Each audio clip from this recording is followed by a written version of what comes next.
Imagine drifting on a research vessel in the middle of the North Sea, where the water is so cold that even the moonlight seems to shiver.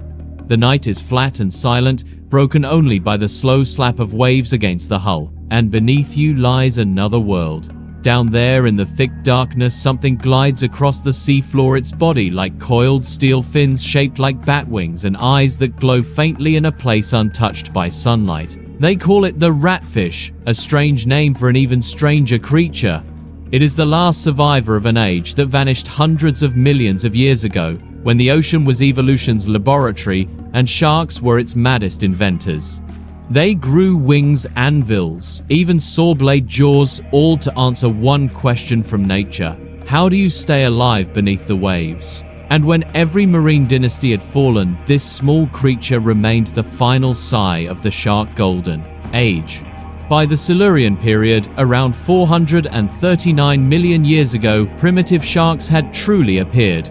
They were small, agile blending among countless other ancient fish. But one group clearly ruled the seas, the placoderms, heavily armored fishes like swimming tanks. Some giants, such as dunkleosteus, stretched over 20 feet long, with jaws strong enough to slice prey in half with a single bite. These monsters nearly pushed sharks off the evolutionary stage. For most of the Devonian period, sharks were background actors, clinging to the edges of the food chain, while the iron chariots took center stage. The mad ocean of evolution. Then disaster struck. At the end of the Devonian, about 373 million years ago, a mass extinction swept through the seas. The placoderms vanished, and in the chaos that followed, sharks found their chance. Freed from their giant rivals, they diversified at breakneck speed. Some learned to hunt in the deep.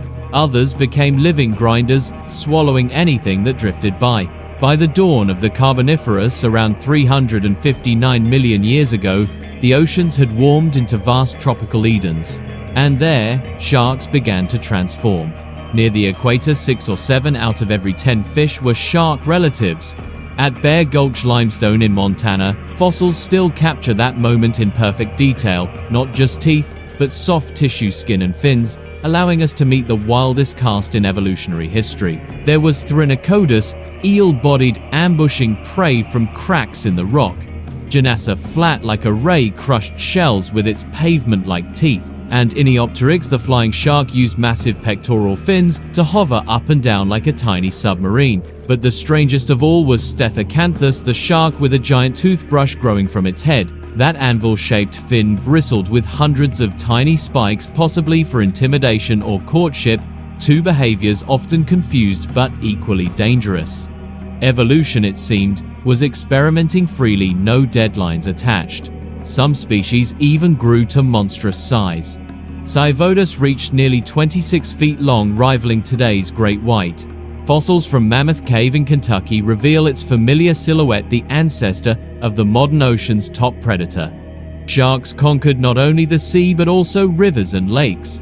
Xenacanthus, the alien-spined shark, ruled freshwater for millions of years. Some ate fish, others gnawed on invertebrates, and a few even filtered plankton, basically the whale shark prototype. So, what was their secret weapon? Teeth. During the Carboniferous, shark teeth became masterpieces of natural engineering. Some, like the ratfish lineage, evolved ultra-hard dentine plates, perfect for crushing shells. Soft prey hunters carried cladodont teeth, a large central cusp ringed by smaller ones, ideal for spearing slippery fish. Others developed spiral jaws like coiled saws, proof that evolution has both genius and a dark sense of humor. Their teeth constantly replaced themselves in perfect sequence, like an assembly line, ensuring every bite was brand new. Armed with these biological tools, sharks became supreme rulers of the sea.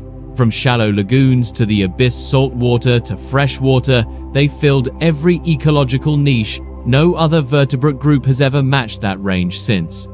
The Dead Sea and the Great Dying. But calm seas never last. By the Permian period, around 300 million years ago, the continents merged into the supercontinent Pangaea. Sea levels fluctuated, climate dried, and the warm coastal bays where sharks had flourished began to vanish. Some adapted, the spiral-jawed helicoprion kept thriving, and xenacanthus pushed deeper inland. Yet global diversity declined. Extinctions rose while new species dwindled, a warning before the storm. Why paleontologists still argue. Perhaps oceanic oxygen collapsed or volcanic eruptions filled the sky with carbon as Pangaea formed. Whatever the cause, the seas began to suffocate and creatures that once ruled the surface gasped for air. Then came the final blow, the late Permian mass extinction, the Great Dying. About 252 million years ago, Siberian volcanoes erupted for millennia, releasing immense amounts of carbon into the atmosphere.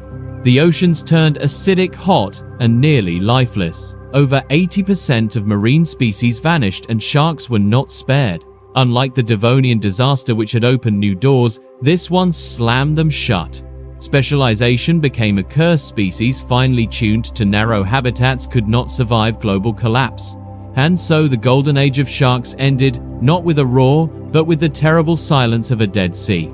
Yet from the ashes, a few lineages endured, small, resilient, and unpicky. They would evolve through the Triassic, giving rise to a new generation of sharks, the ancestors of the great predators to come. The modern ratfish is a living witness to that era, a swimming relic reminding us that evolution doesn't always favor the strongest, but the most adaptable. If the sea could speak, it might whisper one truth: no kingdom lasts forever beneath the waves. Only the survivors keep swimming through time. When the final Siberian volcanoes erupted, Earth's atmosphere became saturated with carbon and sulfur. The ocean's simmered oxygen vanished from the depths, and the surface turned a cloudy green-gray.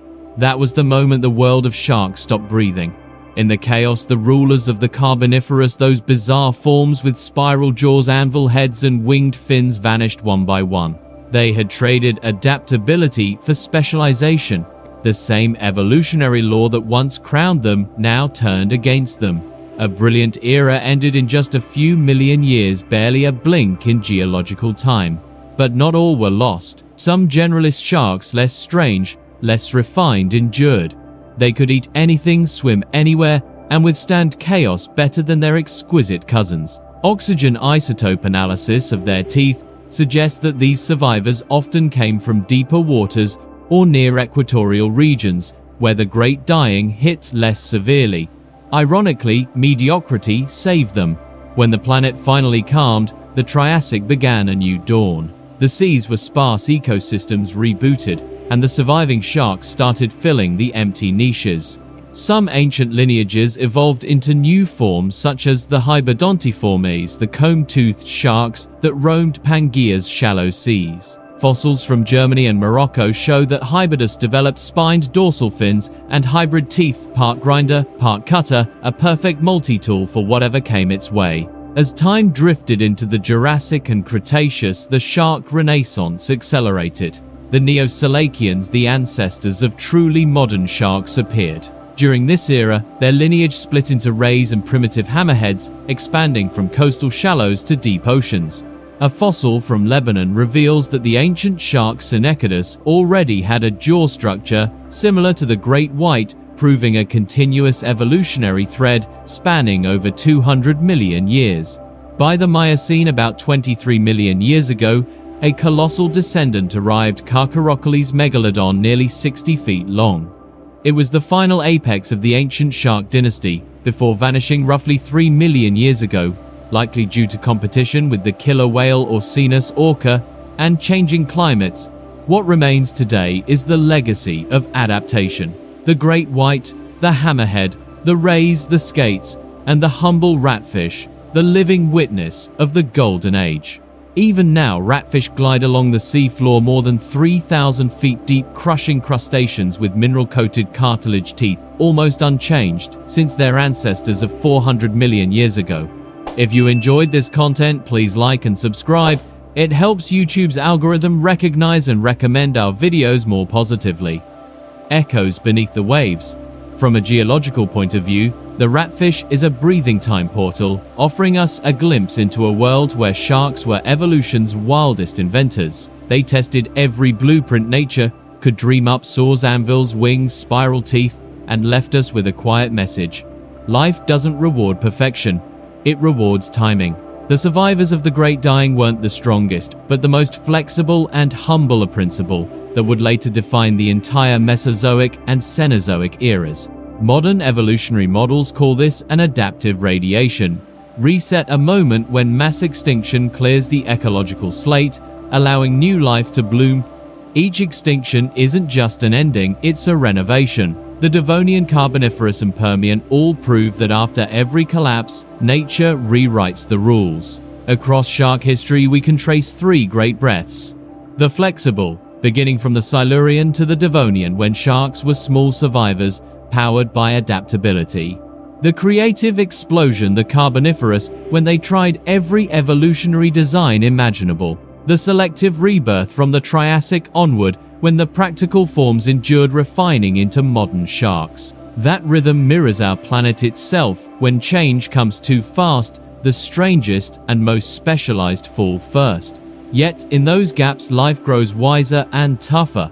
Today, marine biologists have identified over 550 species of sharks and more than 700 species of rays, many carrying genetic traces identical to their Carboniferous kin.